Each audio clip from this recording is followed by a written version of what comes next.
بہت افسوس کا اظہار کرتا ہوں جو پشاور میں 2 روز قبل دہشت گردی کا واقعہ ہوا، جس میں 50 سے زائد بے گناہ نمازی شہید ہوئے، اور میں سمجھتا ہوں کہ اس واقعے کا ہونا اس بات کو ظاہر کرتا ہے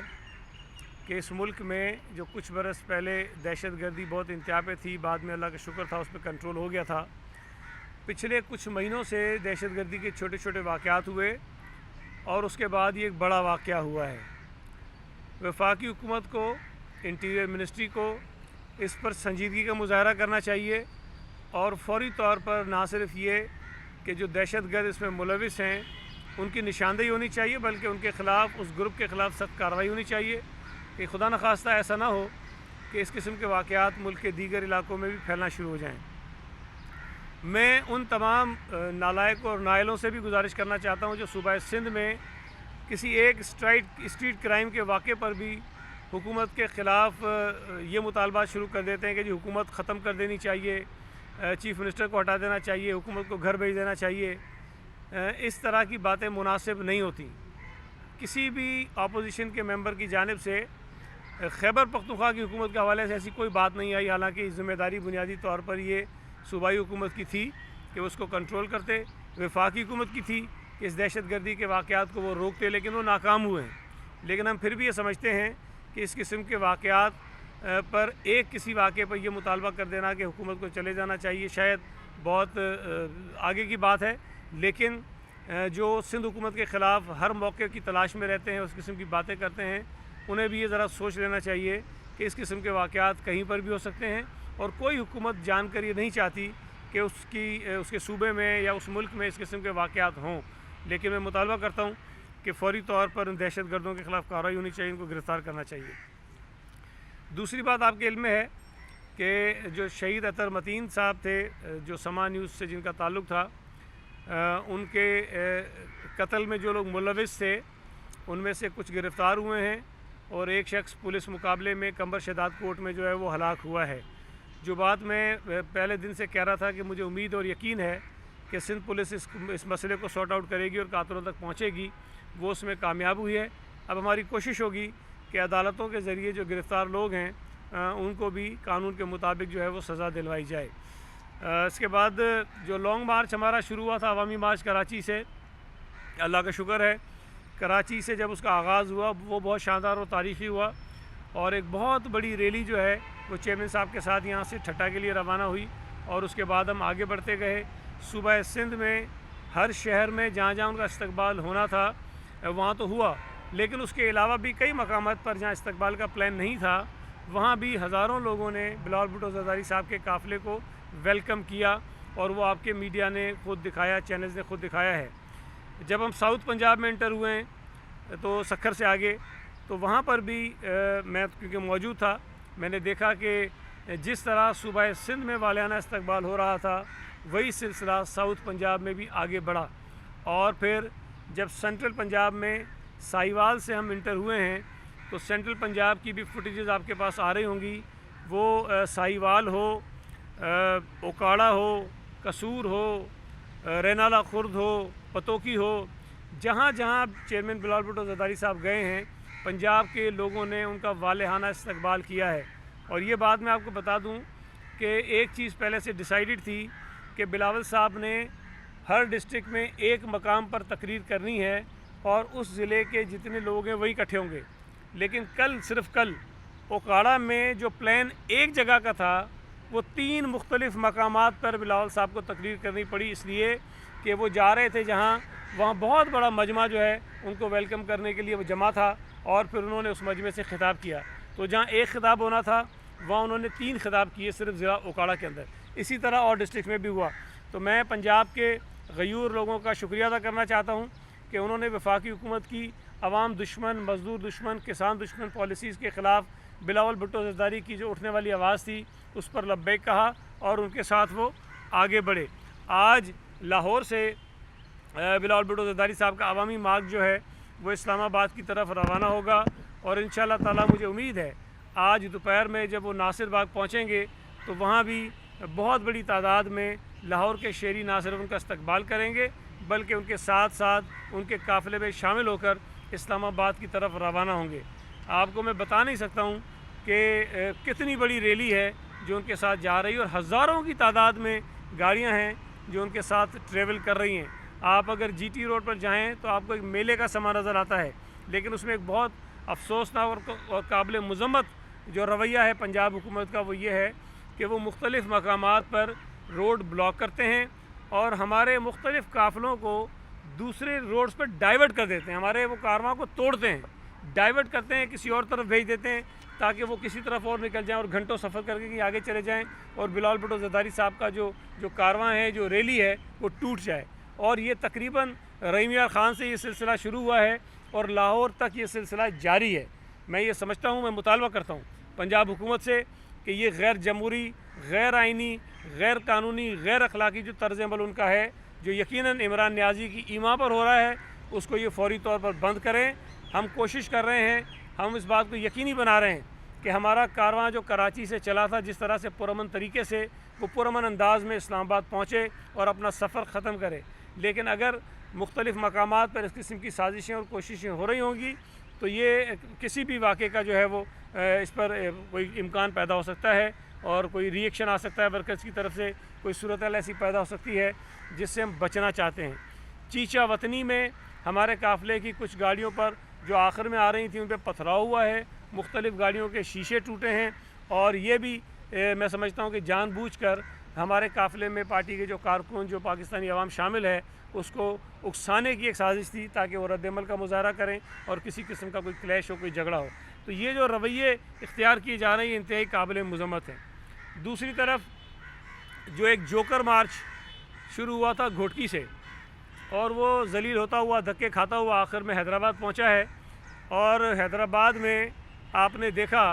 کہ اسٹیج پر آنے والے جو ان کے لیڈر تھے وہ زیادہ تھے اور نیچے جو مجمع کی تعداد تھی وہ بہت کم تھی، اور حالت تو یہ ہوئی کہ ان کے کسی لیڈر نے وہاں پر تقریر کرنا گوارا نہیں کی، اور یہ بڑی بات ہے کہ پی ٹی آئی کے لیڈروں کو بھی شرم آ گئی کہ یار اتنے دو چار جو لوگ بیٹھے ہیں چند درجن، ان سے ہم کیا بات کریں گے۔ شاہ محمود قریشی نے تقریر نہیں کی، وہاں پر اسد عمر نے تقریر نہیں کی، وہاں اور جو ان کے چھوٹے موٹے لیڈرز ہیں انہوں نے تقریر نہیں کی، لیکن ایک چول وزیر ہے، ظاہر ہے جس کو میں نے نام چول رکھا ہے تو جان کے رکھا ہے، جس کو کچھ پولیٹیکل اس کو میچورٹی اس کے اندر ہے نہیں، اس نے کچھ باتیں ضرور کی، اور جو وہاں عالی شان چند سو لوگوں کا مجمع تھا اس سے انہوں نے خطاب کیا، اور مجھے امید ہے کہ جب آج کراچی پہنچیں گے تو یہی ذلت ان کا یہاں استقبال کرے گی، اور یہاں پر بھی بہت تھوڑا مجمع ہوگا جو ان کا شاید استقبال کرے گا، اور اس کے بعد یہ اپنے منطقی انجام کو پہنچیں گے۔ میں شکریہ ادا کرنا چاہتا ہوں صوبہ سندھ کا لوگوں کا دو بنا پر۔ ایک تو بلاول بھٹو زرداری کا انہوں نے والہانہ استقبال کیا کراچی سے لے کر اوباڑوں تک، اور دوسری طرف میں سندھ کے لوگوں کا شکریہ ادا کرنا چاہتا ہوں کہ انہوں نے پی ٹی آئی کے جوکر مارچ کو مسترد کیا۔ جہاں جہاں پی ٹی آئی کا جوکر مارچ گیا انہوں نے ان کو ویلکم نہیں کیا، اور باوجود اس کے کہ شاہ محمود قریشی کو عمران خان نے خاص طور پہ بھیجا تاکہ وہ اپنے مریدوں کو لے کر آئے اور اس کے 2-4 ہزار مرید ہر جگہ اس قافلے کا حصہ بنے، لیکن میں ان کے مریدوں کا بھی شکریہ ادا کرنا چاہتا ہوں جنہوں نے کہا کہ سائیں تمہارا دیدار بھی کر لیں گے، تمہاری دعوت بھی کر لیں گے، تمہیں مرغی بھی کھلائیں گے، تمہیں بکرا بھی کھلائیں گے، تمہیں نذرانہ بھی دے دیں گے، لیکن یہ جو تمہارے ساتھ چلنے والا کام ہے نا، مارچ میں ہم نہیں چلیں گے، اس لیے کہ تم لوگوں نے بیڑا غرق کر کے رکھ دیا اس ملک کی معیشت کا، تم نے اس ملک میں غریبوں کی زندگی اجیرن کر دی ہے، بے روزگاری بڑھا دی ہے، مہنگائی انتہا کو پہنچا دی ہے، اور اب اگر ہم تمہارے ساتھ لوگوں کو کہا کہ ساتھ چلو تو لوگ تمہیں تو پتہ نہیں کیا کریں گے، لیکن ہمیں جوتے ماریں گے۔ تو میں شکریہ ادا کرنا چاہتا ہوں صوبہ سندھ کے لوگوں کا، شاہ محمود قریشی کے ان بادشاہ اور مریدوں کا جنہوں نے اس کی یہ جو ایک سازش تھی کہ اپنے مریدوں کو ہر جگہ وہ استعمال کرتا ہے، مریدوں کو وہ بیچتا ہے، مریدوں کے بل بوتے پر جو اپنی سیاست چمکانا چاہتا ہے، ان مریدوں نے بھی اس کو بالآخر مسترد کر دیا اور اس کو آگے کا راستہ دکھا دیا، اور مجھے امید ہے کہ کراچی میں تو خیر اس کے مرید بالکل بھی نہیں ہیں، اور میرے پاس ایک اطلاع ہے کہ انہوں نے ایم کیو ایم سے جو ہے وہ رینٹ کراؤڈ جو ہے وہ کیا ہوا ہے کچھ معاہدہ کہ بھئی کوئی مال پانی تمہیں بھی دے دیں گے، تم کوئی 5-6 ہزار آدمی اپنے جو ہے وہ اس مجمع کے اندر بھیج دو، اور مجھے امید ہے کہ ایم کیو ایم نے مال تو پکڑا ہوگا، لیکن جو ان کے کارکن ہیں وہ ایم کیو ایم کے جلسوں میں نہیں جاتے، اب تو وہ پی ٹی آئی کے جلسوں میں ان کے کہنے پہ کیسے جائیں گے؟ آپ کو یاد ہے کہ پہلے بھی جو پی ٹی آئی کے پروگرامز ہوئے تھے اس میں کئی لوگ جو ہیں وہ ایم کیو ایم کے بلائے گئے تھے، اور آج بھی کوشش کی گئی ہے کہ ایم کیو ایم سے ایمرجنسی میں یہ مدد طلب کی جائے اور کچھ خرچہ ورچہ کر کے ایم کیو ایم کے لوگوں کو جو ہے اس میں شامل کرایا جائے، جو ان کا آخری جو تدفین ہونی ہے جوکر مارچ کی آج کراچی میں اس میں کوئی سوال ہو تو میں حاضر ہوں۔ ایک صرف چیز ریکارڈ کے لیے بتا دوں، کل سے ہمارے ورکر کراچی کے ٹرین میں ٹکٹ کے لیے دھکے کھا رہے ہیں۔ آج کی تاریخ میں ایک ٹکٹ پنڈی کا اویلیبل نہیں ہے۔ ہزاروں ورکر جو پہلے نہیں جا سکے تھے اب وہ جلسے میں جانے کے لیے بھاگ رہے ہیں، لیکن کل میں سارا دن ریلوے میں بھاگا ہوں، مجھے ایک سنگل ٹکٹ آج کا نہیں مل سکا ہے۔ یہ ورکروں کا جوش ہے ریلی کو دیکھ کر۔ جی دیکھیں، یہ جو پشاور کا واقعہ ہوا ہے نا، آپ کے علم میں ہے کہ پاکستان بدقسمتی سے اس قسم کی دہشت گردی کا کئی برسوں تک شکار رہا ہے، اور یہ جو دہشت گرد تنظیمیں اس قسم کے واقعات میں ملوث ہوتی ہیں وہ لوکلائزڈ نہیں ہیں، وہ ملکی سطح پر بھی کام کرتی ہیں اور بین الاقوامی سطح پر بھی کام کرتی ہیں۔ تو ان تنظیموں کے خلاف کارروائی کرنے کے لیے صرف صوبائی حکومت یا جو صوبائی کا ہمارا محکمہ پولیس ہے اس کی طاقت اتنی نہیں ہوتی کہ وہ تنہا ان دہشت گرد تنظیموں کے خلاف کارروائی کر سکے۔ ماضی میں بھی اگر کارروائی ہوئی ہے تو اس میں پاک فوج کا ایک بہت بڑا رول رہا ہے، رینجرز کا بڑا رول رہا ہے، پولیس کا رول رہا ہے، اور جو ہماری انٹیلیجنس ایجنسیز ہیں خاص طور پہ ان کا ایک اہم کردار رہا ہے۔ تو ان تنظیموں کے خلاف جو بھی کارروائی ہوگی وہ بڑی کوارڈینیٹڈ ہوگی اور تمام صوبائی اور وفاقی اداروں کے مستقل رابطوں اور تعاون کے ذریعے ہی ممکن ہے۔ تو سندھ حکومت نے ماضی میں بھی اپنی کوششیں جاری رکھی ہیں۔ ہم اس وقت بھی سمجھتے ہیں کہ ہمیں ضرورت اس بات کی ہے کہ ہم سیاسی اختلافات سے بالاتر ہو کر پورے ملک میں دہشت گردی کے اس قسم کے واقعات کو روکنے کے لیے وفاقی اور صوبائی ادارے مل کر کام کریں، اور وہ کام پہلے بھی ہوتا رہا ہے، اس میں کوارڈینیشن بڑی اچھی رہی ہے، اور انشاءاللہ تعالیٰ آگے بھی کوشش کریں گے کہ ایسے واقعات نہ ہوں۔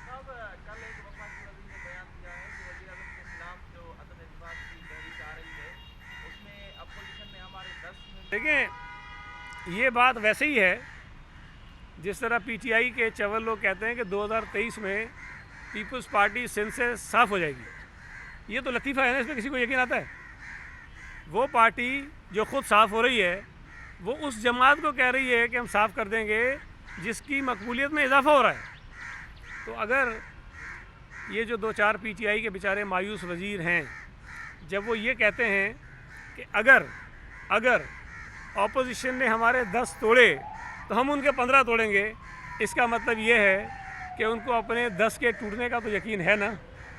تو اگر وہ یہ بات نہیں کریں گے تو ظاہر ہے جو 2-4 اور رہ جائیں گے وہ بھی نکل جائیں گے۔ لیکن یہ وقت بتائے گا آپ کو کہ جب نو کانفیڈنس کا موشن آتا ہے یا جو بھی فیصلہ اپوزیشن کرتی ہے قومی اسمبلی میں، اس کے نتائج جب سامنے آئیں گے تو وہ نتائج بڑے حیران کن ہوں گے، اور اپوزیشن کا ممبر اس طرف جانے کے امکانات اس لیے نہیں ہیں کہ عمران خان ایک ڈوبتی کشتی کا سوار ہے، اور کوئی آدمی بھی اس کشتی میں سوار نہیں ہوگا جس کا ہر آدمی کو یقین ہو یہ تو زمین بوس ہونے جا رہی ہے، یہ تو بالکل تباہ ہو رہی ہے، ڈوب رہی ہے۔ تو اگر تو اپوزیشن کی طرف لوگ آتے ہیں تو اس کے امکانات اس لیے ہیں کہ انہیں امید ہے کہ آئندہ آنے والے جو دن ہیں وہ پی ٹی آئی کے نہیں ہیں بلکہ اپوزیشن کی جو جماعتیں ہیں ان کے دن ہیں۔ تو ہماری پاس آنے کے تو کوئی جسٹیفیکیشن ہے، ادھر جانے والا کوئی پاگل ہی ہو سکتا ہے، سمجھدار آدمی کوئی نہیں جائے گا۔ پشاور میں بلاسٹ ہو گیا، اس کے بعد آصف بھٹو زرداری کو ڈرون کا لگ جانا، ماضی میں جو تاریخ رہی ہے پنڈی سے یا پنجاب سے جو پاکستان پیپلز پارٹی کی قیادت کی لاشیں آئی ہیں، تو ایک تو بلاول بھٹو زرداری کی اپنی سیکیورٹی کہاں تھی، دوسرا آپ کا سیکیورٹی تھریٹ ہے بلاول کے حوالے سے، آصفہ کے حوالے سے، یا آپ کا اپنا کوئی پلان ہے یا اداروں کی طرف سے کوئی آپ کو یہ کہا گیا ہے، یقین دہانی کرائی گئی ہے کہ آپ کو سیکیورٹی دیکھیے، سیکیورٹی تو بلاول صاحب کی اپنی ہوتی ہے، پیپلز پارٹی کی جانب سے جو ہمارا ایک سسٹم ہے سیکیورٹی کا وہ موجود ہے، لیکن کچھ ہمارے ایشوز ہوتے ہیں، آپ لوگوں کو بھی تکلیف ہوتی ہے اکثر جب ان کی سیکیورٹی کچھ تھوڑا سا اپنی سیکیورٹی کے سسٹم کو وہ سخت کرتے ہیں، امپلیمنٹ کرتے ہیں، ہمارے کارکنوں کو بھی تکلیف ہوتی ہے، وہ بھی ناراضگی کا اظہار کرتے ہیں۔ لیکن جو واقعہ آصفہ بی بی کے ساتھ ہوا ہے، میں سمجھتا ہوں کہ میڈیا کے دوستوں کو بھی تھوڑا اس بات کا اندازہ ہونا چاہیے۔ جب ہم منع کرتے ہیں کہ آپ ڈرون استعمال نہ کریں تو آپ لوگ خود ناراض ہوتے ہیں اور اس کا برا مناتے ہیں۔ اب مجھے سمجھ میں نہیں آئی، جو میں جتنا سمجھتا ہوں میڈیا کو، ڈرون جو ہے وہ اوپر سے کور کرنے کے لیے ہوتا ہے، کوریج کے لیے ہوتا ہے کہ آپ اوپر سے بتا سکیں کہ جی مجمع کتنا ہے، گاڑیاں کتنی ہیں، کیا صورتحال ہے۔